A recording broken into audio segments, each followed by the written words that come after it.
But if you tell them you're allergic, nobody wants to kill anybody. So they're like, okay. And then they don't bring it.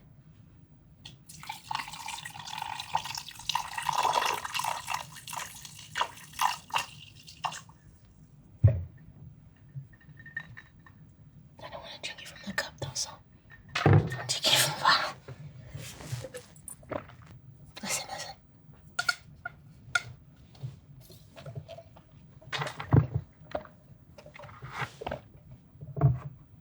I have trauma with straws. I remember when I got my wisdom teeth taken out and they were like, you have to drink with straws, but you gotta be careful because if you suck too hard, you'll rip the stitches out and suck the inside of the hole of the tooth.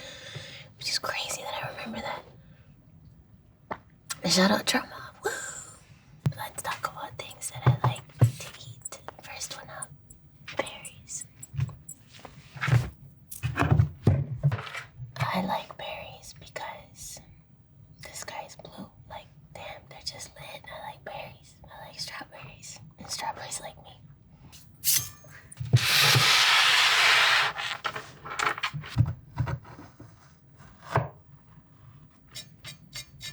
You know what I love that I can't do? And mostly, like, usually moms and dads can do this shit, but I can't. I see Latinos do this shit all the time when they cut like this. You know? What the hell? How is that physically possible? When I do this, I like see my thumb's life flash before its eyes because I feel like it's about to be a murder scene. So we're not gonna do that.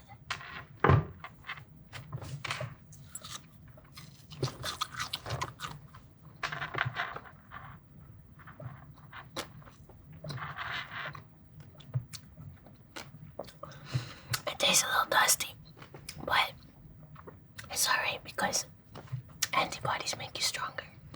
So, bring on the third. I hate hearing people chew, which is ironic if you're watching this because it must mean you love it. Weirdo. Yeah, it irks me, especially when people chew bananas. I that's like the top tier, like, get about 6 meters away from me immediately because I can't deal with it. I don't even like hearing myself chew it. Like, you know, it's weird. I don't like it. So, good for you though. Another fruit that I enjoy eating is pineapple, which is a little difficult to cut, so we're going to have a conversation while I cut it. You know how you tell if a pineapple is ripe? If you're able to pull the top leaf off easily. Now you know.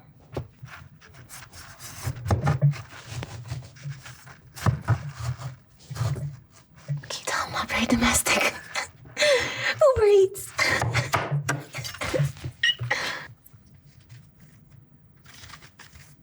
You know, it's funny, you guys see those TikTok videos where someone does it to the camera. Obviously, we can't do it because I'm not going to get up and go to the frame and scratch it, but...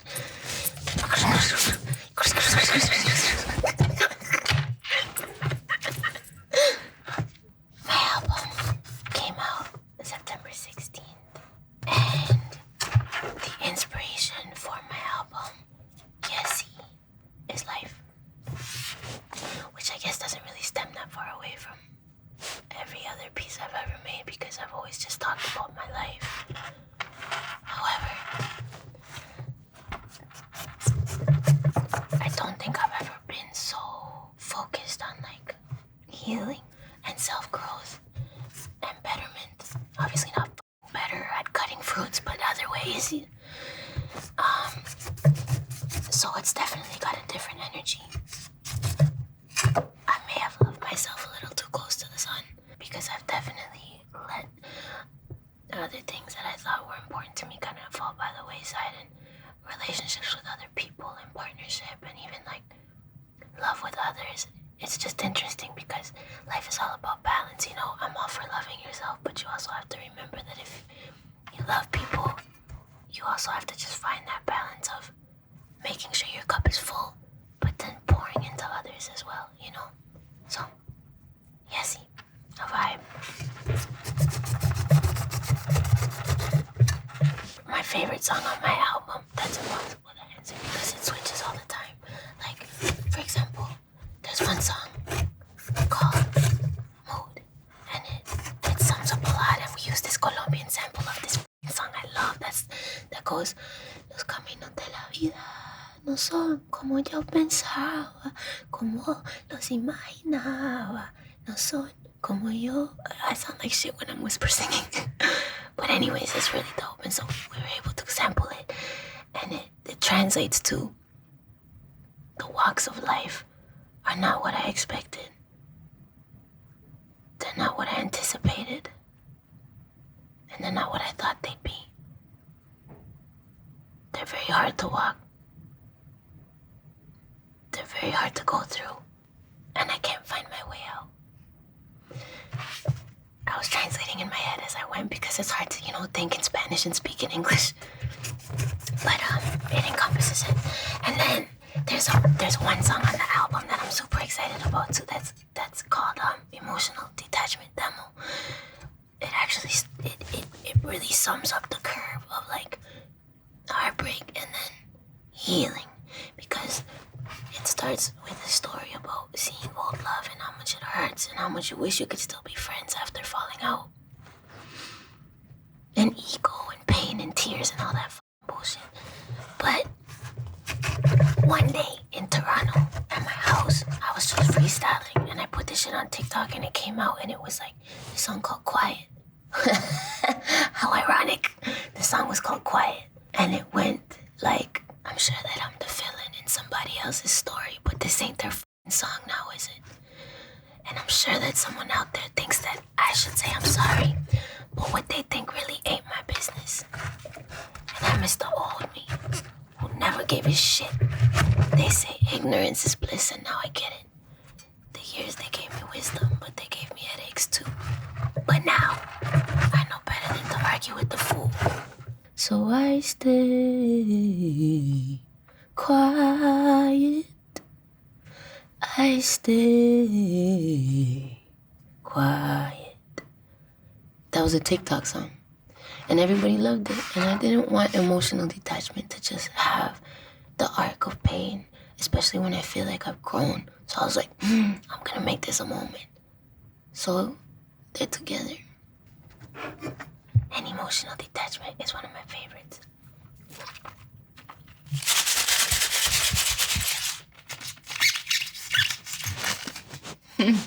I remember the first time I let my mom try this shit. We were in, I don't know where we were. We were on tour. I think we were somewhere in Europe. And I was like, Ma, and she never tried it. And my photographer Phil's like, I started filming and my mom was like, we didn't tell her what was gonna happen. So when it started happening, she was like,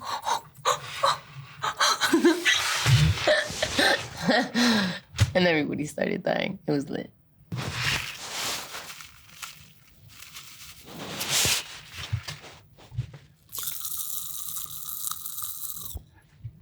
was funny. If you close your eyes, look, if you close your eyes, watch how imagination is so powerful. Close your eyes. It's raining. Close your eyes. Bacon is frying. Isn't that cool? My dad used to say you have to be careful when you're eating this because if you chew it and it gets stuck in your molar, it'll blow your tooth up.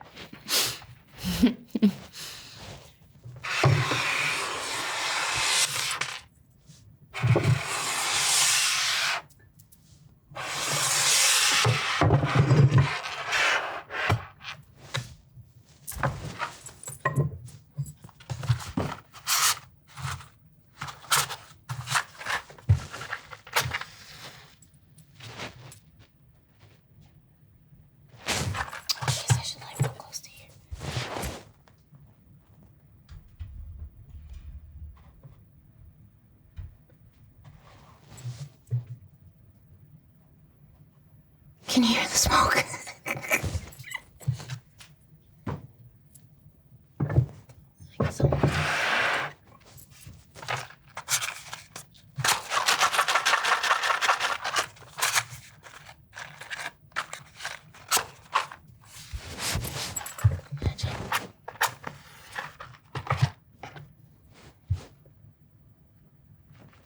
I used to play with wax all the time when I was a kid.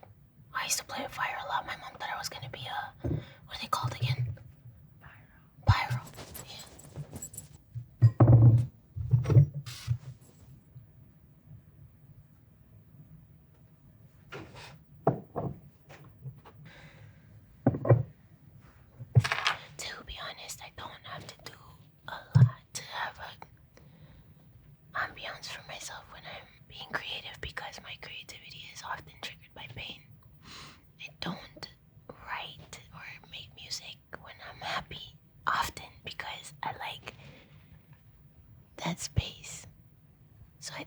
feel like I need to explode.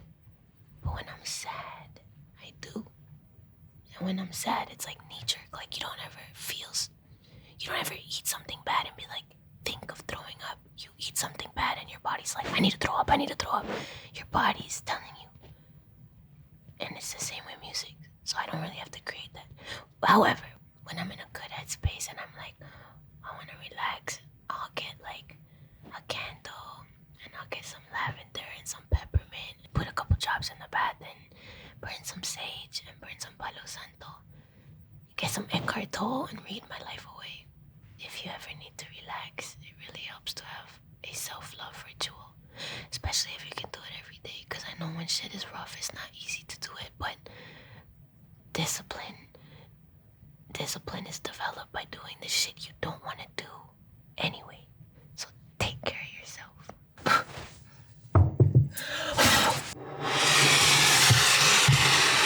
I couldn't have an ASMR without wings because you guys loved it on Twitch. So here it is again.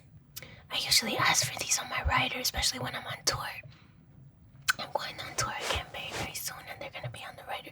It's usually chicken wings and like hot and honey garlic, like with hot sauce and some honey mixed together is fire, with some blue cheese and then a bottle of Jameson and some vegetables and some green juice because polarities are just where I live. Okay, you ready? Gracias a Dios. Ready? Okay, great.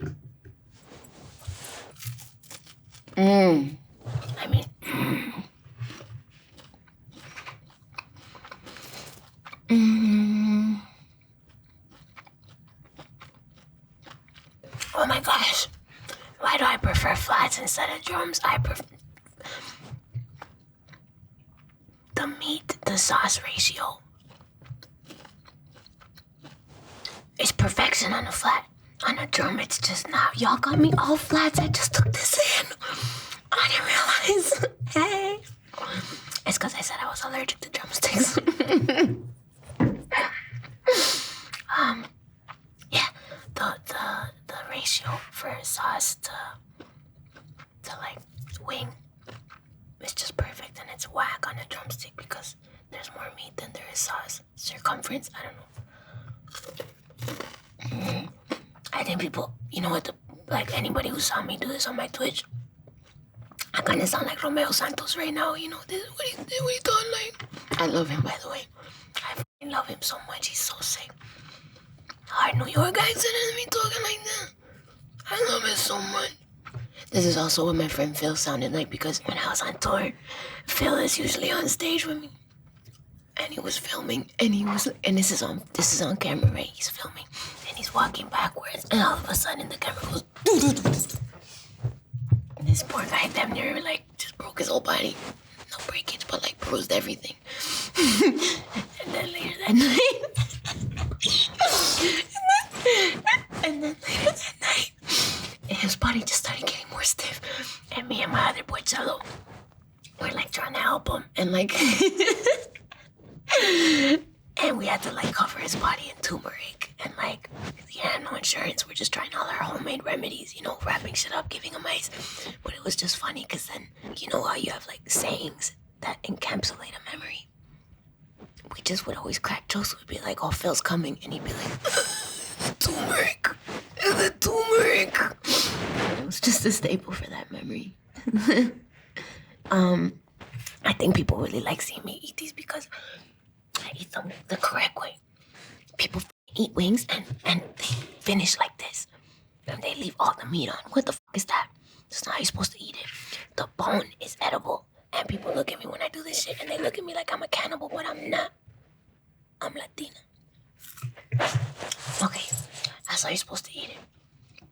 I'm sorry to all the vegetarians and vegans watching this shit. I'm gonna finish this play, but thank you so much for coming to my mind massage. Make sure you take in Yessie. Thank you for listening to my music and coming because this shit is not possible without you guys. Fuse is possible, but my career is not. So thank